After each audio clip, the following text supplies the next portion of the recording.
Well, they do say that there's no smoke without fire, and there's definitely one person that keeps adding to the fire, and that's Fabrizio Romano, the transfer guru. He has posted on his Instagram the official Benji Negrin wins Player of the Year award after delivering 28 goals and assists for Celtic. Several clubs are already keen on the 24-year-old this summer. Would Benji Negrin be a big loss to this Celtic team? Would it be a big loss to the midfield? With Rio Hatate also looking like he's on his way out of Celtic, have not played any football for a month. We all know that Benji Negrin's goals have pretty much helped Celtic over the course of the season. You know, having 20 goals, 8 assists is a fantastic number. And generally what happens at Celtic when this happens, we can look at the previous, it's happened before, is the player is sold in the summer for pretty decent money. If Matt O'Reilly was worth 20 to 25 million, what does that put Benji Negrin in? I think that Matt O'Reilly scored a similar amount of goals. I can't really remember, but it's a fantastic number of goals. We'll wait and see what happens this summer. Celtic are reportedly eyeing up a goalkeeper from Wolfsburg. That name keeps rearing its ugly head, doesn't it? It's the team that Martin O'Neill told us all about. Nobody was really speaking about Wolfsburg last summer, but Daizen Maeda and his camp were talking to Wolfsburg, and Daizen Maeda was looking to leave Celtic. With the fact that Daizen Maeda never turned up to the Player of the Season awards the other evening due to his foot injury has raised concern for Celtic fans. With the upcoming game this weekend, the Glasgow Derby. Yes, the Glasgow Derby that pretty much is a meaningless game for the club that will be visiting Celtic, as they are no longer contenders, realistically, for the title in Scotland. It would mean a monumental collapse from Hearts to allow Rangers back into it. And if Celtic can put the game to bed this weekend, it will be glorious. But it comes with a warning. Rangers haven't lost 2 games in a row back to back, I think, since 2018. So does that give us a little bit of a warning, or have Danny Roll's men just been stake prided? They're no longer a sausage roll. They're out. They lost. They just lost the fight in the second half. I mean, we watched the game last night, and Rangers run out of steam. The banter online on Twitter has been absolutely phenomenal.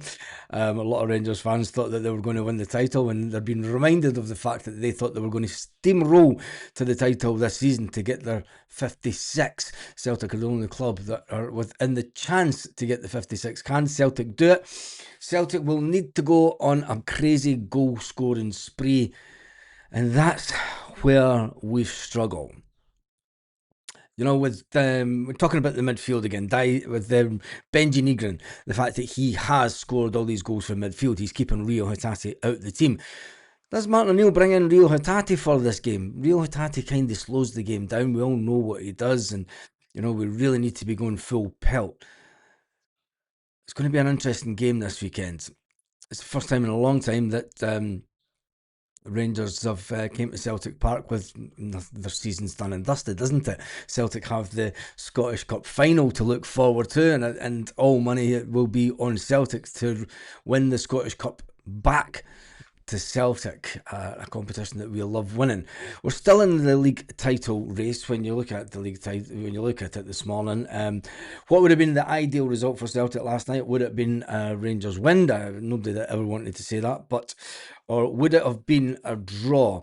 The fact is, at one point last night, the goal difference was down to 3 goals, and in the running, Celtic are going to have to get their finger out.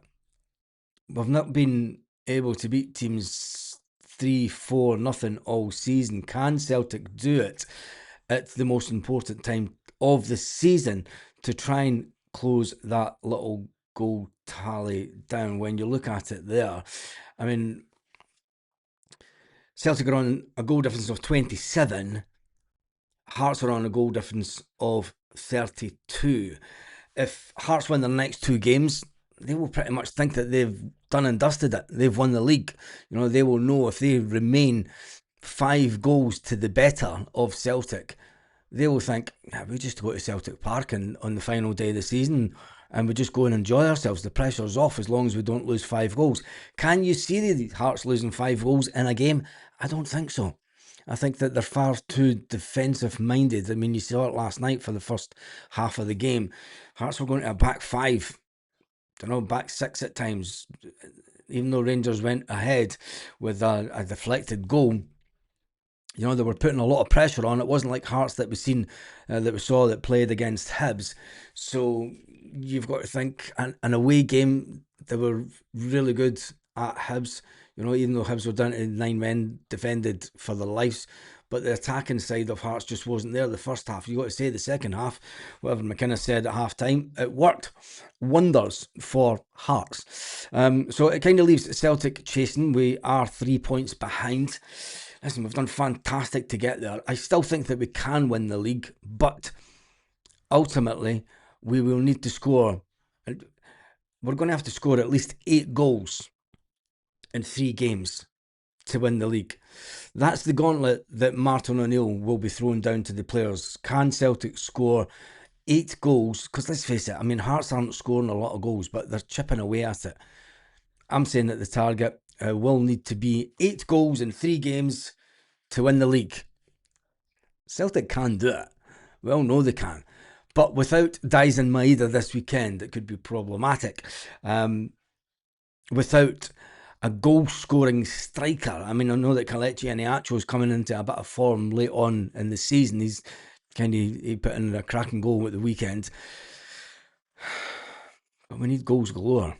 And that is the big worry for me going into the weekend. Anyway, Celtic have been linked with a goalkeeper from Wolfsburg. Getting back to that one.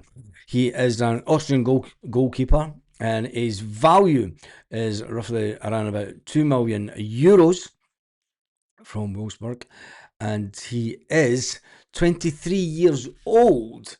It's interesting that Celtic have been linked with another goalkeeper around about the same age bracket as Sinisalo. You'd think that they were going to go for another keeper, it would be someone a little bit older.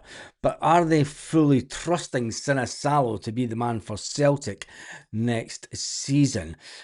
Tell me what your thoughts are in the comment section about the whole Sinisalo situation. I mean, we've got Sinisalo we've got him cheap as chips as well, didn't we? He is a good goalkeeper. He needs someone to put a bit of pressure on him. Is Ross Dohan that player to put that bit of pressure on him? Nicholas Polster, his appearances this season, he's had 28 appearances, he's conceded 40 goals, and he's had 7 clean sheets. He's had 2 yellow cards as well. So, but yeah, there you go. He stands at 1.89 metres tall. He is a right footer, and he was born in 2002. His current contract runs out in 2027. I wonder if he could be part of a deal that would take Dyson Maeda back to Wolfsburg this summer. Maybe we'll give him Dyson Maeda and they'll give us cash and the player, or it'll be 2 different deals. That's the way that Celtic will do it, won't they? They'll go down the road of 2 different deals completely, because that's the way Celtic do things. Just rather than make it part of one deal. They've always got to make it a little bit more interesting than it really needs to be. Anyway, with other talk about players that may come and go this summer, we still need a manager in. We spoke last night about the fact that the manager needs to be announced before the end of May. It has been done before with the club. Will they do it again? And who do you think will leave this summer? I think it's going to be a massive clear out.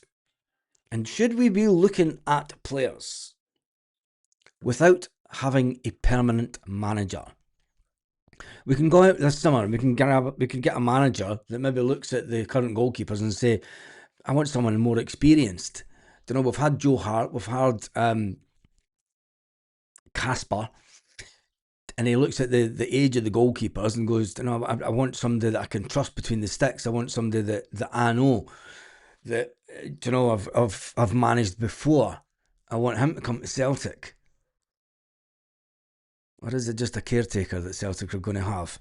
Anyway, tell me your thoughts in the comments. Just a quick one this morning. Thank you for watching all the videos, and thank you to everybody that subscribes to the channel. Have a fantastic day, Celtic fans, wherever you are all around the world.